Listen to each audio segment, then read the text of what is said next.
Something has come up a few times, often enough recently, to make me realize that it's a more common misconception than I knew. It has to do with the inspection period once you're under contract to purchase a house.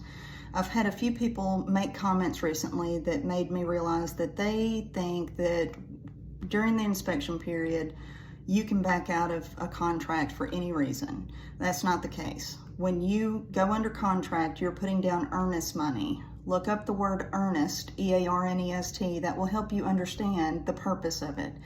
When you enter the contract, you are saying that you sincerely intend to purchase that house. How can you get out of the contract?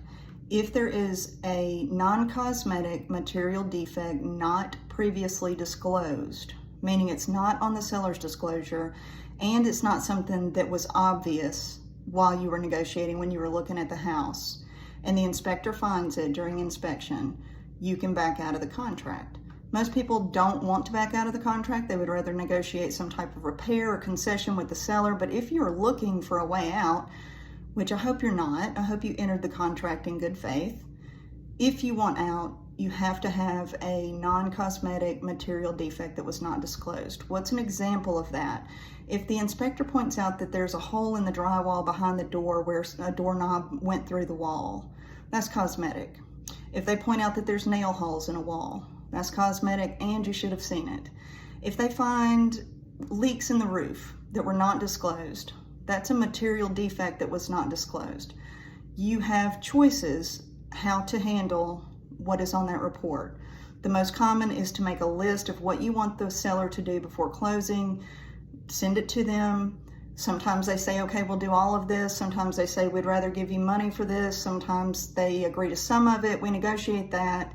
The second option is to back out of the contract. You have to list the material defects and provide a copy of those pages of the report to the seller's agent to justify backing out. Another option is to say, everything looks good, we're taking the house as is, moving forward to closing.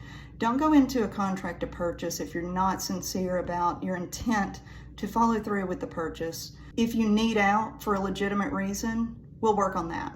But don't say, we're gonna get under contract on this house, and if something better comes up and hits the market tomorrow, we'll just back out.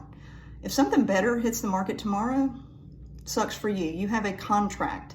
People are making plans and changes and giving notice at jobs and scheduling movers and figuring out how much money they have to do whatever they're doing next.